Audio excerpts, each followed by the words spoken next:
Assalamu alaikum warahmatullahi wabarakatuh. Imagine a baby, buried according to Islamic rites, suddenly crying from beneath the grave. Imagine the grave being reopened, only to find the child's body still intact, warm, and with eyes slowly opening. Who is this child really? And what kind of being has silently taken residence within his body? Before we dive into this mysterious tale and a test of faith, let's fill the comment section with blessings upon the Prophet Muhammad. May these shalawats stand as witnesses for us and help us receive his intercession in the hereafter. Don't forget to like and subscribe to this channel. Your support, no matter how small, helps spread Islamic teachings and becomes a continuous charity that benefits beyond this life. This story begins when, as ChatGPT, the sky above the rural village of Banyumas looked grey that evening. Lella stood on the porch of her in-laws' house, clutching her 7-month pregnant belly. Though only 21 years old, her face had already lost the glow of a village girl. Her body was thin, and there was a sadness in her eyes she couldn't hide. She had lost 2 children before, both miscarried early in the pregnancy. Now, her 3rd pregnancy brought both hope and fear. Since moving into her husband Yono's family home, Lella had barely known peace. Her mother-in-law treated her like a servant. Each morning she was sent to the fields, then expected to cook at noon, wash clothes in the afternoon, and clean the house at night. Even in her late-stage pregnancy, there was no reprieve. Her husband remained silent, spending most of his time outside trying to earn a meager income. Lella knew she was on her own. But what disturbed her the most wasn't just human cruelty. Something more terrifying loomed. For several nights, Lella had strange dreams. She saw a long-haired woman sitting beneath the sapodilla tree in front of the house. The woman stared at her intently, as if trying to convey something, but only smiled. Each time Lella awoke from the dream, her body was cold and weak. One afternoon, while hanging laundry behind the house, she heard whispers from the bushes. The whisper sounded like a child's laughter, followed by a hissing sound like a snake. Lella froze, her breath quickened. Clutching her belly, she rushed inside. But just before she closed the door out of the corner of her eye, she saw a shadow passing by the well, a woman in tattered clothes, long hair hanging down, and something clinging to her stomach. Lella screamed. No one believed her. Her mother-in-law said she was hallucinating. Even Yono just nodded blankly, offering no comfort. Lella cried that night. She felt something wanted her baby, and it wasn't human. 2 weeks before giving birth, Lella decided to return to her parents' home in the neighboring village. Her simple but loving parents welcomed her with smiles and tears. For the first time in a long while, Lella felt human again. She slept peacefully, though the dreams never stopped. One night, she dreamed she was standing in the middle of a silent bamboo forest. Suddenly, an old woman in a black robe appeared from the darkness. The woman pointed at her belly. "Take care of your child. He doesn't fully belong to you." Lella awoke in a cold sweat. She sat up, clutching her stomach, now contracting. That's when she knew it was time. In that modest home, with the help of a traditional midwife and prayers from her parents, Lella gave birth to a baby boy. The child cried loudly, as if demanding the whole world to hear him. He was named Jatmiko. But from the very first night, Jatmiko's crying never stopped. The first night after Jatmiko's birth turned into a nightmare. The baby cried without pause, his voice shrill and hoarse, as if burdened by a fear he couldn't express. Lella, still weak from giving birth, staggered awake every hour, trying to soothe her child. But no embrace, no nursing, no lullaby could silence his cries. Lella's father, a gentle-faced old man, sensed something was wrong. He took Lella to visit a revered elder cleric named Mba Siren, known for his ability to read signs from the unseen world. In a humble house filled with the scent of incense and cinnamon, Mba Siren gazed at Jatmiko for a long time. His eyes were sharp. Then he lowered his head, reciting silent prayers. After a few moments, he slowly nodded. "Your child is not an ordinary baby, Lu. Someone wants him." He's been watched since he was in the womb. Lella clutched Jatmiko tightly. Ba-Siran continued, explaining that the woman from her dreams was a being from another realm. She had sensed the scent of Jatmiko's soul ever since Lella stayed at her in-laws. This entity was not just curious, she was obsessed. She wanted to take Jatmiko as her own. That night, protective rituals were performed. Ba-Siran bathed Jatmiko in water infused with 7 kinds of flowers, scattered salt in every corner of the house, and wrote a talisman on a lontar leaf. He said they had been given time, but not much. Lella had to stay alert. Yet the following nights remained difficult. Jatmiko's crying continued, only pausing briefly when Lella held him while reciting soft Daikar. But the moment she let go to eat or rest, the wailing would return, piercing through the night like a siren. Signs of a presence began to emerge. The bedroom lights often went out suddenly. The scent of jasmine filled the air without reason. Plates fell without being touched. Even the stray cats avoided the house. One night, Lella awoke to hear a woman singing a lullaby from the kitchen. When she opened the door, the voice vanished, but the floor was wet, with tiny footprints leading toward Jatmiko's room. The climax came on the 7th night. While the rest of the family was asleep and Lella stayed awake, the electricity in the house suddenly went out. The air turned bitingly cold. Lella lit a candle and rushed to Jatmiko's room. But all she found was an empty crib. Her heart nearly stopped. She screamed her son's name. The entire house woke up. Her father grabbed a torch and ran outside. On the front porch they saw her. A woman in tattered robes, her face hidden by long hair, stood beneath the mango tree, holding Jatmiko wrapped in batik cloth.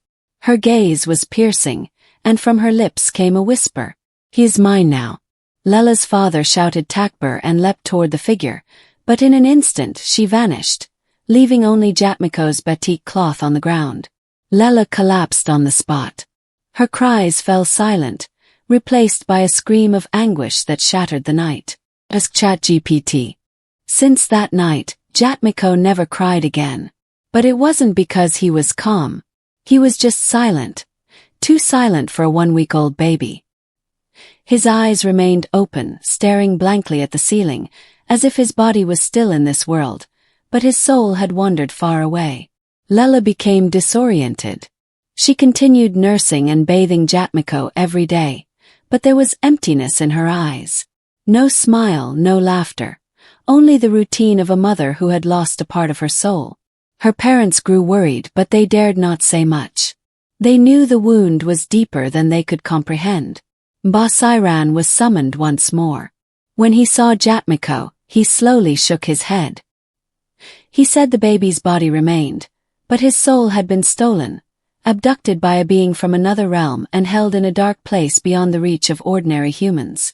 The entity had not yet fully taken over, but time was running short. From his bag, Ba-Siran opened an old wooden box.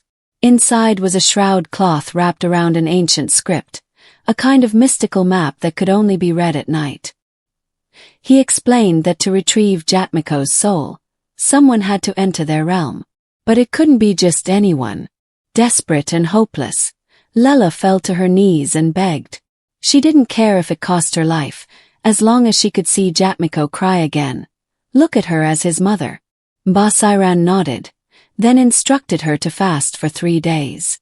When the 3rd sunset arrived, the gate to that realm would open. But once she entered, there was no guarantee she could return. That day came. It was Friday night on a Kliwon, a sacred time. The sky was overcast, and the wind whispered through the trees. Lella sat cross-legged inside a circle of salt and 7 types of flowers. Around her, Ba-Siran chanted ancient prayers as incense smoke filled the room. Slowly, the floor began to tremble, and from beneath the bed, a dark crevice appeared. It resembled a well, but had no bottom. Lella closed her eyes, kissed Jatmiko's forehead, then descended into the crevice. Her body was met with damp air and a pungent metallic stench. Darkness surrounded her, but in the distance, she heard the faint cry of a baby. She followed the sound, walking through a narrow, twisting earthen tunnel, haunted by eerie, childlike laughter. At the tunnel's end, Lella emerged into a vast chamber. The walls were wrapped in roots and pale faces, grinning silently. In the center of the room, Jatmiko lay in a golden cradle, guarded by the robed woman Lella had seen in her dreams. But now the woman appeared younger, her skin smooth, her hair glistening like wet midnight.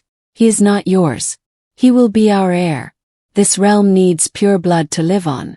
Lella stepped forward, but her body was held back by black roots rising from the ground. She screamed, sobbed, calling out her son's name. Jatmiko turned his head slowly, and for the first time he cried. That cry echoed, causing the roots to shrink. Lella reached out, calling to him. The robed woman shrieked in fury, transforming into a scaly monster with glowing red eyes. She lunged at Lella, slashing at her chest with razor-sharp claws. Lella groaned, blood seeping from her body, but she kept reaching for her child. In the final second, as the claws neared her face, light burst from Jatmiko's body. A radiant glow engulfed the chamber, burning the creature in a deafening scream, and in an instant Lella and Jatmiko were thrown out of that realm. They both awoke in the center of the house. Jatmiko was crying loudly, just like any normal baby. Lella held him tightly, even as blood still dripped from her shirt. But Mba Siran stared at them with a solemn face. "His soul has returned. But the gate is still open," asked ChatGPT. Several days had passed since Jatmiko's soul returned. His crying became normal again. His eyes were lively, and his body showed healthy growth like any baby his age. But the atmosphere in the house had changed. The cold air never truly left. The scent of jasmine and incense would sometimes appear without cause. Even the neighbor's rooster refused to crow at dawn. Lella resumed her days as a mother, but the claw marks on her chest wouldn't heal. Each night, the wounds burned, as if something was igniting from within. Whenever she recited Diker, the heat intensified, only to ease when she stopped. Mba Siran said it was a sign. Lella had been marked. That entity wasn't finished with her. Lella's father grew anxious. He urged her and the baby to move in with relatives in the city. But Lella refused. She believed that if she left, the entity would follow. It was better to remain where the battle had begun. But the silent nights became heavier, far heavier than before. One night, as Lella was putting Jatmiko to sleep, she noticed a shadow moving in the mirror of the old wardrobe in the corner of the room. The reflection wasn't hers. Its movements were slow, out of sync, as if someone were watching from behind the glass. Lella approached cautiously. In the mirror, she saw herself standing, holding Jatmiko, but in a strange, stiff way, with her head bowed like a lifeless statue. Her face was pale, eyes wide open, staring out from the glass. Then the reflection smiled. A wide, unnatural smile. Lella quickly stepped back and threw a cloth over the mirror. That night she couldn't sleep. And from that night on, the mirror always showed something wrong. Sometimes it reflected Jatmiko crawling, even though he was asleep.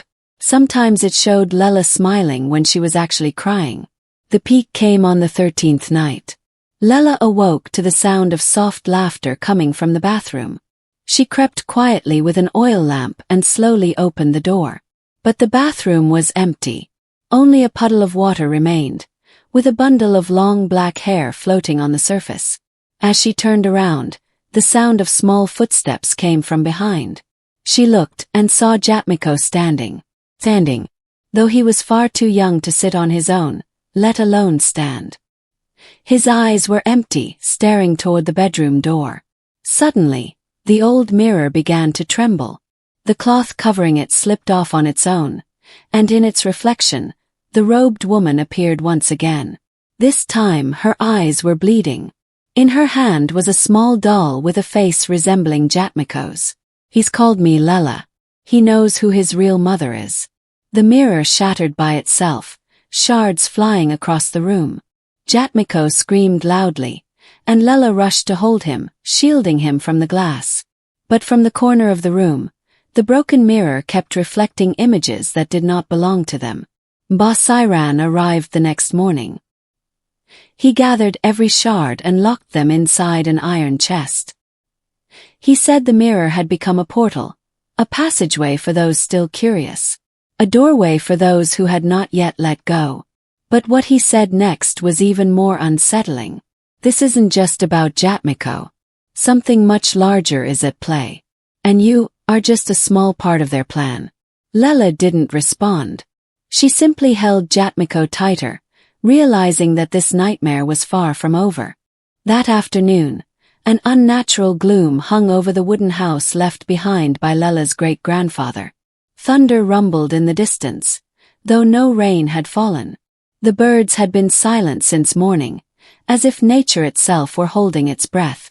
Inside the house, Basiran sat cross-legged in front of an old bundle of cloth, which he now slowly unraveled, revealing an ancient manuscript, yellowed with age and streaked with dried blood at the corners. Basiran asked Lela to sit across from him. He stared deeply into the young woman's eyes, then sighed heavily. What they had assumed to be a temporary disturbance from the spirit world was something much deeper. The name Jatmiko, he said, was not just a name. It was a summoning, a key to unlocking an ancient legacy buried for hundreds of years. Long ago, during the colonial era, there was a noblewoman known as Rorodaya Mankuyati. She was a gatekeeper between two realms, gifted with the ability to maintain balance between the spiritual and physical worlds. But due to betrayal by her own bloodline, she was hunted, burned alive, and cursed to never die. Before vanishing, she swore she would be reborn through her own descendants, in the form of an infant, born from the womb of a woman whose heart had been broken by love. Basiran revealed an ancient family tree, written in Javanese script and symbols unrecognizable to most. Lela trembled as she read, her own name appearing at the end of the lineage. And beneath it, Jatmiko, circled in red, marked as the inheritor of the power. All this time, Lela's grandmother had hidden that truth. The bloodline had been altered, falsified, made to appear ordinary. But blood cannot be deceived. And the night Lela gave birth, in the depth of grief and sorrow, was the moment the guardians of the underworld had awaited. They had been waiting for a body strong enough to host Daya Mankuyati's essence. They had waited for the cry of a child born from a mother abandoned by her true love. And Jatmiko was the perfect vessel. Lela screamed and dropped the family scroll. She didn't believe it. She only wanted to be a mother, nothing more. She didn't care about bloodlines, spirits, or guardians of the realms. But then, Jatmiko's soft laughter echoed from the room behind them, and it wasn't the laugh of a baby. It was the laugh of something that had lingered in darkness far too long. Basiran stood quickly. He grabbed a clay vessel and splashed its contents onto the floor, forming a protective circle. The laughter shifted into whispers, thousands of voices speaking in an unknown tongue. Lela and Basiran rushed into Jatmiko's room, and what they saw made Lela's knees collapse. Jatmiko was sitting on the bed. Around him, small flames danced without burning anything. From his eyes, red lines streamed down his cheeks. On the wall, a thick black writing had appeared. "I have returned. No one can deny their own blood." Lela screamed, rushing to her child. But Jatmiko's body was frozen. Basiran chanted forcefully, but the voices on the walls grew louder, like thousands of women screaming from within the earth. Suddenly, from behind the old wardrobe, a hole opened again. It wasn't the same rift to another realm as before. This was larger, darker. From within, a woman's hand emerged, long claws gripping wet soil. The hand rose higher, followed by a face, half burned, half beautiful, with piercing silver eyes. Rorodaya Mankuyati had found her way back, not through a portal, but through her own blood. Lela's body was thrown back as the figure of Rorodaya Mankuyati rose fully from the hole behind the wardrobe. The scent of grave soil mixed with jasmine filled the room. The whispers from the walls suddenly fell silent, replaced by a low hum, like the sound of 1,000 night insects swarming into one's ears. Rorodaya grinned, her eyes locking directly into Lella's soul. In front of her, Jatmiko no longer cried. He bowed his head, calm, as if he recognized the woman who had just emerged from the forgotten world. His tiny body was cradled by Rorodaya's cold, dirt-covered hands. Lella screamed, trying to take back her child, but her steps grew heavy, as if she were wading through thick mud. Her legs were being dragged down by black shadows rising from the floor, forming ghostly roots that began to entangle her body. Ba Siren shouted loudly, chanting ancient incantations, passed down only orally among the few chosen guardians of old knowledge. But even his voice only made Rorodaya turn slowly and laugh, a deep, cracked echo that sounded like it came from the belly of the earth. Too late, Siren. I only demand what is mine. My blood. My child. Lella screamed again, her voice a mix of tears, fear, and rage long held back. She no longer knew who to beg. But when she whispered the only name she could call, Ya'alo, protect my child, her body suddenly glowed with a soft light. That light weakened the shadows beneath her. The grip on her legs loosened. Rorodaya looked stunned, her pride vanishing for a brief moment. She gripped Jatmiko tighter, trying to draw the baby's soul into herself. But Jatmiko's small hand gently touched her cheek and spoke a sentence that silenced every being in the room. I do not belong to you. The voice wasn't that of a baby. It was the voice of a grown man, firm and deep. Jatmiko's eyes now shone with a light not of this world. Rorodaya stepped back. She was confused. She had never expected that the soul within this child's body was no ordinary spirit. Ba Siren trembled. He finally realized who had truly taken residence in Jatmiko's body. It wasn't just inherited blood. It was the soul of an ancient guardian, one who had once defeated Rorodaya in an occult pact and imprisoned her within the boundaries of the underworld. But why had he returned? Rorodaya shrieked. From her body burst dark smoke, writhing like serpents. It lashed out at Ba Siren, throwing him against the wall, then turned toward Lella. But the light around her still enveloped her like an invisible shield. Rorodaya groaned in frustration, then turned her gaze once more to Jatmiko. You rejected my vessel, Jatmiko. But your mother's body can still be a bridge. I will enter through her broken heart. She leapt toward Lella like a shadow. But Jatmiko raised his hand, and a thunderclap boomed from the ceiling. A bolt of light struck from above, slamming into Rorodaya's body and forcing her back into the ground. The hole behind the wardrobe reopened, as if to devour all the uninvited spirits. But before she was fully dragged in, Rorodaya whispered one final venomous promise. You think this is over? But I have marked this land. I will return, through anyone who touches your blood. And then she vanished, along with the closing of the hole. Silence returned to the room. The air turned warm again. Jatmiko fell asleep in his mother's arms, his face now like any other infant. Ba Siren's body was bloodied, but he wore a faint, bitter smile. You don't know yet, Lu, who really lives inside your child. But tonight we only delayed it. We didn't end it. Asked ChatGPT. The morning sky over Karanjati village looked ordinary. But beneath its calm surface, the echoes of the previous night's events still lingered.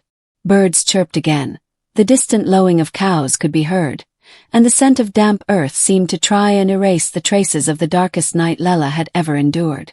Inside the house, Ba Siren sat slouched in an old wooden chair. His body wrapped in cloth, the wounds from last night still visible on his temple. His breath was heavy, as if trying to bear a truth that could no longer be denied. Resting in his lap was the worn family lineage scroll, now neatly folded and placed back inside a small wooden box. Lella sat beside him, cradling Jatmiko, who remained peacefully asleep. But the calm was an illusion. Since dawn, a faint vibration had been coming from the ground behind the house. It wasn't an earthquake, but a steady pulse like the heartbeat of something buried beneath the earth.